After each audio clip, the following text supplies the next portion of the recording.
अस्सलाम वालेकुम। ओके, सो आज हमारा सेकंड लेक्चर है लीनियर अलजेब्रा के कोर्स का। और आज के लेक्चर में हमने बेसिकली दो चीज़ें सीखनी हैं। एक तो ये सीखेंगे कि मैट्रिसेस को ऐड कैसे किया जाता है। सेकेंडली एक और ऑपरेशन है जिसको कहा जाता है स्केलर मल्टीप्लिकेशन, यानी किसी मैट्रिक्स को स्केलर से मल्टीप्लाई करने का क्या तरीकाकार होता है। ठीक है, स्टार्ट करते हैं जी मैट्रिक्स एडिशन से। और इसमें जो सबसे पहली बात नोट करने की ये है कि दो मैट्रिक्स को या इवन दो से ज़्यादा मैट्रिक्स को भी ऐड तभी किया जा सकता है जब उनका ऑर्डर सेम हो। ठीक है, यानी मैं यहाँ पर दो मैट्रिक्स ले लेता हूँ, एक को ए का नाम दे देते हैं और दूसरे को मैं बी का नाम दे देता हूँ, राइट। और ए को मैं ले लेता हूँ let's say ji 2 3 4 let's say 1 0 7।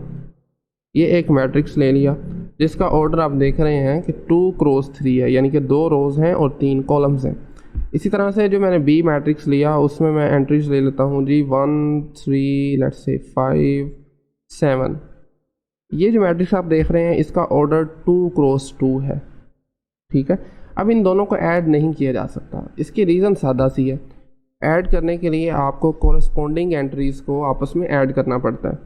अब देखें आप 2 को, यानी कि आपके सामने अगर मैं ये देखूं तो 2 जो आपके सामने लिखा हुआ है ए की फर्स्ट रो और फर्स्ट कॉलम में पड़ी हुई एंट्री, इसको आप इस 1 में ऐड करेंगे, राइट।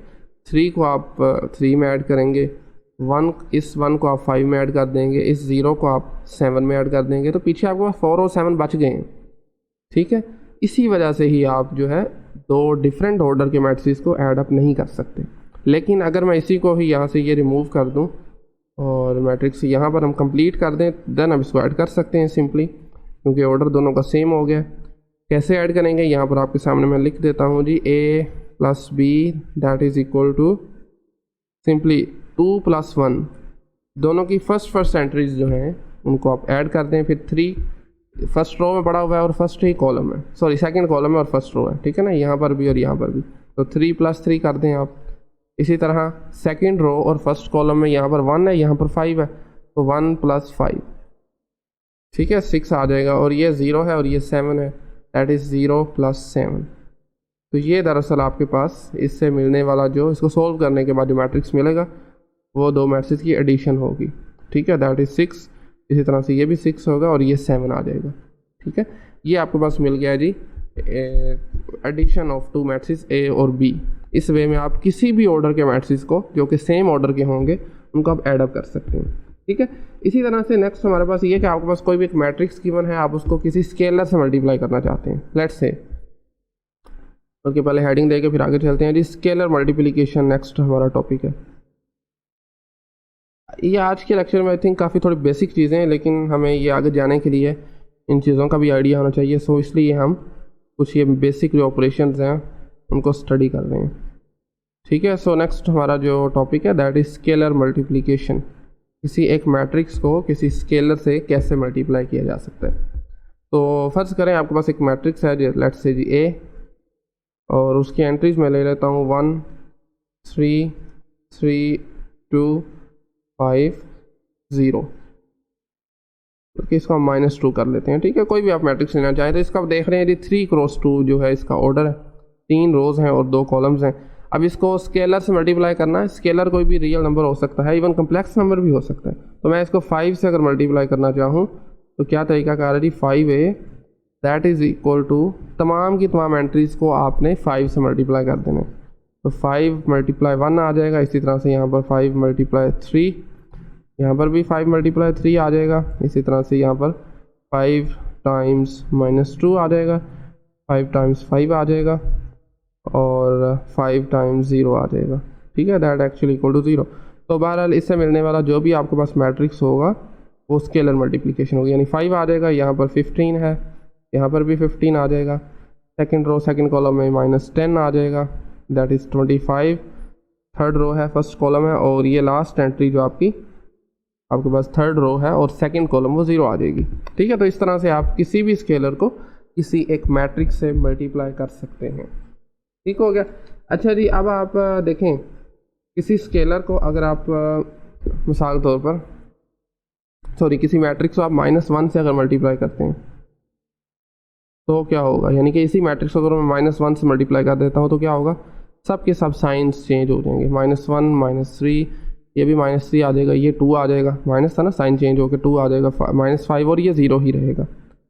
ठीक है, ये आपके पास इसका आ गया है a, और इसको मैं -a भी लिख सकता हूँ इनफैक्ट।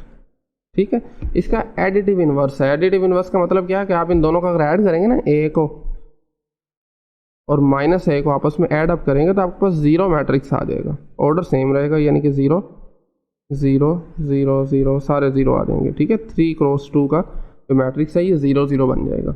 ठीक है, तो a और -a आपस में दरअसल एडिटिव इन्वर्स भी इसको कह सकते हैं। ठीक है, अच्छा जैसे हमने एडिशन की थी ना ऊपर, ये देखिए a प्लस b हमने एडिशन की थी, इसी तरह से इसका सब्ट्रैक्शन भी कर सकते हैं। ठीक है, दो मैट्रिक्स को हम आपस में इनको सब्ट्रैक्ट भी कर सकते हैं। सिंपली आपने क्या करना है, b को पहले माइनस से मल्टीप्लाई कर दें, ठीक है, देन आप उसको a में ऐड कर दें। ये सिंपली a माइनस b भी कर सकते हैं। तो सिंपली आपने करना इसमें भी यही होगा, पहले तो ऑर्डर सेम होना चाहिए आपका, फिर आपने जो एंट्रीज हैं a की उसमें से ये वाली b वाली एंट्रीज को माइनस करना है। 2 को माइनस करेंगे, 1 में से 1 बच जाएगा, 3 - 3 0 आ जाएगा, 1 - 5 -4 आ जाएगा, 0 - 7 तो -7 आ जाएगा। सेम वे जैसे आपने एडिशन परफॉर्म की थी, right. Okay, so next last पे हम अब कुछ प्रॉपर्टीज़ पढ़ने लगे हैं जी। जो अभी हमने 2 ऑपरेशन स्टडी किए हैं, एक आपका एडिशन था और दूसरा स्केलर मल्टीप्लिकेशन था। उससे रिलेटेड हम कुछ जो प्रॉपर्टीज़ वगैरह हैं वो देख लेते हैं। ओके,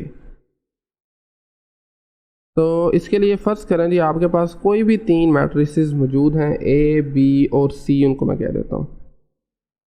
ठीक है, और इनका ऑर्डर ऑफ कोर्स सेम होना चाहिए। लिख देते हैं A, B एंड C, ये 3 मैट्रिसेस हैं, कोई भी हो सकते हैं बट सेम ऑर्डर के। लिख देते हैं आगे विद सेम ऑर्डर। ठीक है, और इसके साथ साथ फर्ज करें जी आपके पास कोई एक स्केलर भी मौजूद है जिसको हमने k कह दिया। 2 स्केलर्स ले लेते हैं, k और k प्राइम आर स्केलर्स।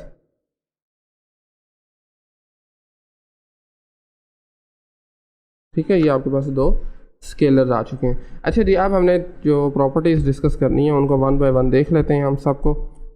सबसे पहले तो आपका जो मैट्रिक्स होते हैं ना, वो डिस्ट्रीब्यूटिव लॉ को सेटिस्फाई करते हैं। a plus B, first add first 2 matrix, then plus c कर दें इसमें, then that is equal to a plus और साथ में b प्लस c। ठीक है, ये आपके पास एसोसिएटिविटी होती है। मैट्रिक्स जो होते हैं वो आपके पास associative law under addition satisfy करते हैं। इसी तरह से आपको मैंने शायद पहले बता भी दिया था, थोड़ा सा हिंट दिया था, a प्लस 0, 0 का मतलब है 0 मैट्रिक्स। ठीक है, 0 is not a number in this case, ये एक मैट्रिक्स है। और इसी तरह से 0 प्लस a करें, that is the same thing, और एक्चुअली इक्वल टू a, क्योंकि आप 0 ऐड करेंगे किसी मैट्रिक्स में उसको कोई फ़र्क नहीं पड़ेगा। ठीक है, नेक्स्ट जो आपकी प्रॉपर्टी है ये आपको मैं ऑलरेडी बता चुका हूँ, a plus minus a that is equal to, या आप फर्स्ट पे रख लें इसको, सेकंड पे उसको रख लें, कोई फ़र्क नहीं पड़ता जी, -a plus a that is equal to 0 matrix. कौन सा मैट्रिक्स आएगा? 0 मैट्रिक्स आ जाएगा। और दूसरी एक और प्रॉपर्टी आपके पास ये है कि आपकी जो मैट्रिक्स होते हैं ना अंडर एडिशन, वो कम्यूट भी करते हैं। यानी कि आप सादा अल्फाज में पहले जिस मर्जी मैट्रिक्स को रख लें और ऐड करें, आंसर आपका सेम आएगा। ठीक है, एडिशन जो है वो नंबर्स पर दरअसल कम्यूटेटिव प्रॉपर्टी सेटिस्फाई करती है ना, इसलिए यहाँ पर भी करेगी। अच्छा जी, नेक्स्ट हमारे पास जो प्रॉपर्टीज़ हैं वो आपके पास प्रॉपर्टीज़ हैं जी कुछ इस तरह से। आप 2 मैट्रिक्स को जब ऐडअप करते हैं ना, a प्लस बी, साथ में कोई स्केलर से मल्टीप्लाई करना हो, that is the same as कि आप 1 पहले स्केलर से मल्टीप्लाई कर लें, देन आप उनको ऐड कर लें। ठीक है, यानी कि अगर आप a प्लस बी को ऐड करने के बाद स्केलर से मल्टीप्लाई करते हैं या पहले स्केलर से दोनों को 1 बाय 1 मल्टीप्लाई के ऐड करते हैं, आंसर पे कोई फ़र्क नहीं पड़ेगा। राइट, ये प्रॉपर्टी है। अच्छा जी, नेक्स्ट हमारे पास क्या है, इसी तरह से इसके वाइस वर्सा 2 स्केलर्स हमने लिए ना, k और k प्राइम, आप इनको पहले ऐड कर लें, देन किसी मैट्रिक्स से मल्टीप्लाई करें, या फिर आप 1 बाय 1 दोनों को a से मल्टीप्लाई करके देन ऐड कर लें। इस तरह भी कोई आपके आंसर में फ़र्क नहीं पड़ेगा, दोनों तरीके जो हैं वो वैलिड है, आंसर आपका सेम आएगा दोनों केसेस में। ठीक है, नेक्स्ट यही कुछ काम हम स्केलर मल्टीप्लिकेशन के लिए भी कर लेते हैं, जो ऊपर अभी हमने प्रॉपर्टी पढ़ी है। k और k प्राइम को आप मल्टीप्लाई करें, अगेन कोई स्केलर ही आएगा, देन आप इसको ए से मल्टीप्लाई कर दें, ठीक है, स्केलर मल्टीप्लिकेशन के थ्रू। या फिर अब के को ज़रा बाहर रहने दें एक बार के लिए, के प्राइम को आपने ए के एलिमेंट से मल्टीप्लाई कर दिया, देन आपने इस के को मल्टीप्लाई किया, आंसर आपके पास सेम ही रहेगा, ठीक है। ये कुछ बेसिक सी प्रॉपर्टीज़ हैं जो आगे जाकर हमने अपनी कंप्यूटेशन में यूज़ करनी है। उस वक्त ऑफकोर्स हम इसको नहीं देखेंगे, एज इट इज़ इसको गो थ्रू कर देंगे। अच्छा जी, नेक्स्ट हमारे पास है आपके पास 1.a, यानी कि स्केलर मल्टीप्लिकेशन। किसी भी मैट्रिक्स को आप 1 से मल्टीप्लाई करेंगे ना, जरी बात है 1 से जिस भी नंबर को मल्टीप्लाई करें इसको फ़र्क नहीं पड़ता, तो वो सिंपली वही मैट्रिक्स आ जाएगा आपके पास, ठीक है। 1 times a that is equal to a। तो ये आपके पास टोटल नंबर ऑफ़ जो बनती हैं प्रॉपर्टीज़ 8 हैं। और आई थिंक आज हम यहीं पे फाइंड आउट करते हैं जी। नेक्स्ट लेक्चर में इंशाल्लाह हम मैट्रिसेस की मल्टीप्लिकेशन सीखेंगे। एडिशन, सब्ट्रैक्शन और स्केलर मल्टीप्लिकेशन हमने सीख ली है। नेक्स्ट लेक्चर में हम 2 मैट्रिसेस को मल्टीप्लाई कैसे किया जाता है उसको देखेंगे। सो आई थिंक आज के लिए इतना ही। Thank you very much.